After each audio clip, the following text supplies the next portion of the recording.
Y ahora nos vamos hasta la Araucanía porque sigue el debate por las medidas adoptadas para enfrentar la violencia en la macrozona sur. Y el lunes, lo ha confirmado el presidente Gabriel Boric, se entregarían más detalles respecto a una posible ampliación de este acotado estado de excepción que ha sido bastante criticado no solamente por la oposición. Hubo un respaldo también por parte del presidente Gabriel Boric a la ministra Isquia Siches por estos dichos bien desafortunados, ¿no?, que ella dice sacaron de contexto, donde señala que no habían visto una víctima civil de los ataques en la macrozona sur, aparte de la que tuvimos esta semana, ¿no? Ignacio Beltrán, como siempre, desde la zona con los detalles. Hola, Nacho, buenas tardes. Hola Claudia, buenas tardes. Claro, una semana bien lamentable, quizás no la más violenta durante toda esta semana porque no se registró un gran número de atentados, sí, pero sí la semana más negra del mandato del presidente Gabriel Boric a raíz de la muerte de este trabajador forestal de 66 años, identificado como Segundo Catril, que el día martes pierde la vida luego de un ataque armado ahí en la comuna de Lumaco cuando se trasladaba con al menos 25 trabajadores que iban a realizar sus faenas precisamente en la zona de la cordillera de Nahuelbuta. Y claro, son desafortunadas, tú lo decías, las palabras de la ministra del Interior, que en definitiva trata de decir que no se habían visto otros hechos con civiles, pero recordemos también, dentro del mandato del presidente Gabriel Boric, sí se había atacado, por ejemplo, a Ciro Palma, un conductor en plena Ruta 5 Sur, que también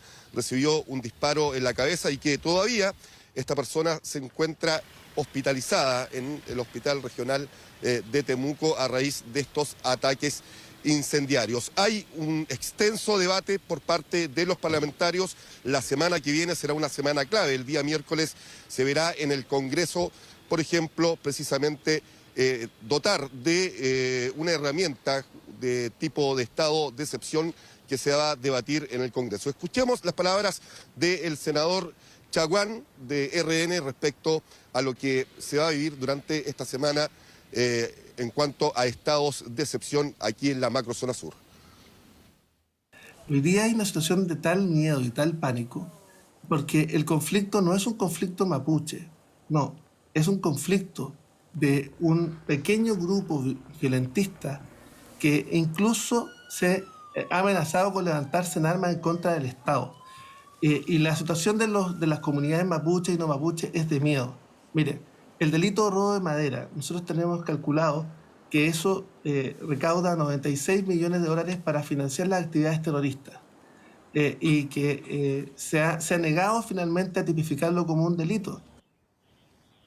Y si bien en el principio de este mandato los partidos oficialistas no buscaban una salida, por ejemplo, con los militares en la calle, que es lo que está ocurriendo ahora en la macro zona sur, poco a poco los mismos parlamentarios oficialistas van tomando esto como una opción respecto a otorgar seguridad en la Araucanía. La senadora Alejandra Sepúlveda también se refirió a lo que viene esta semana en cuanto a las decisiones que se tienen que tomar en la macrozona sur. Escuchemos. O sea, no es posible que un gobierno haga una cosa, llegue otro y haga otra, que incluso dentro del mismo gobierno, ¿no es cierto?, los ministerios del Interior tengan visiones distintas, cambie un ministro del Interior o ministra y se haga una cosa y otra.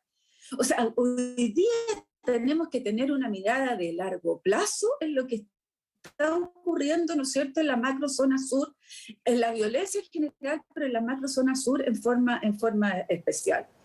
Claro, estado de excepción que podría ampliarse, uno pensaría, pero ¿por qué no hacer las cosas de una vez? Porque la ministra Isquia Siches había dicho que de hecho no se iba a decretar un estado de excepción porque habían muchos pasos antes de llegar a eso. Finalmente decretan el estado de excepción, pero acotado. Ahora podría ampliarse el estado de excepción, pero esto es mientras sigue y sigue y sigue la violencia y siguen las críticas también, por supuesto, a nivel político, pero también los empresarios de la madera, los trabajadores que se ven expuestos, los vecinos también, porque, claro, acá el presidente Gabriel Boric respaldaba a la ministra Isquia Siches con esta, como dice literalmente el presidente, la polémica de la frase o de la cuña sacada de contexto, yo la escuché completa, no sé de dónde se sacó de contexto, porque lo dijo textual la ministra Schiasiches. Yo sé que está bajo la lupa ahí de todo el mundo, porque quizás sus primeros meses no han sido los mejores, pero de todas maneras que este es un tema súper sensible. Y acá la vida de todos los trabajadores vale lo mismo, no solamente la de don Segundo Catril, que lamentamos por supuesto muchísimo su fallecimiento. Por eso también el presidente Gabriel Boric ha recordado hoy en sus palabras también al matrimonio Luxinger-Macay, a quienes quemaron vivos adentro de su casa, y ahí también estamos hablando de civiles, ¿no? Y así tantos otros, y muchos que han fallecido incluso este mismo año. Nacho.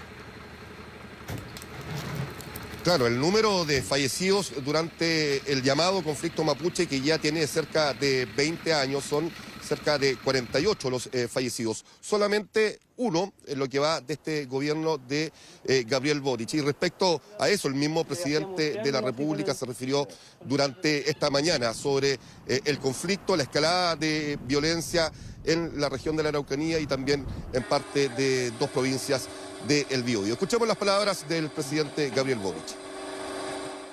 Y que estamos trabajando paralelamente a garantizar la seguridad de todos los ciudadanos y garantizar el libre tránsito de todos los ciudadanos en las rutas, que ha sido difícil.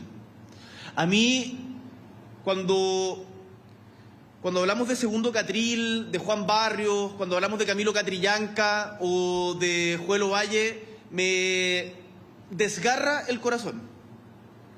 Y no olvidamos a ninguna de las víctimas, al matrimonio Luxinger-Macay, a todos quienes han perdido la vida producto de un conflicto que el Estado no ha sido capaz de generar las condiciones para solucionarlo.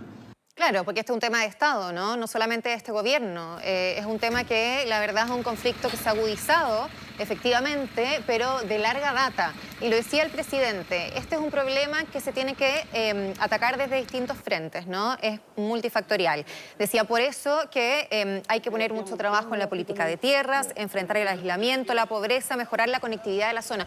Pero por supuesto, ¿no? Porque acá estamos viendo ataques terroristas la mayoría de las veces. Hay que separar absolutamente las demandas legítimas del pueblo mapuche con lo que están haciendo estos grupos organizados, donde muchas veces detrás está el narcotráfico. Don Segundo Catril era mapuche también, ¿no? Así que acá, por supuesto, nosotros diferenciamos, no mezclamos las cosas. Obviamente que hay un trabajo que se tiene que hacer con nuestros pueblos originarios, pero estas cosas van de manera paralela, ¿no, Ignacio?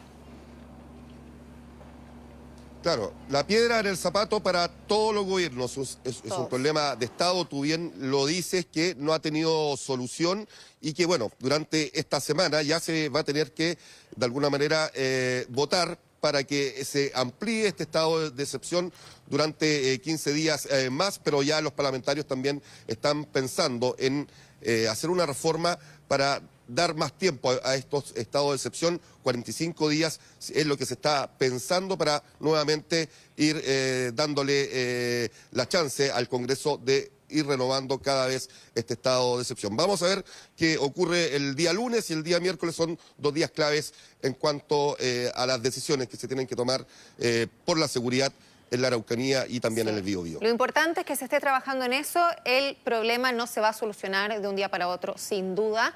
Pero bueno, vamos a ver qué es lo que pasa el lunes y es que tenemos alguna novedad. Nacho, muchas gracias por tu reporte. Que te vaya muy bien. Buenas tardes, Claudia.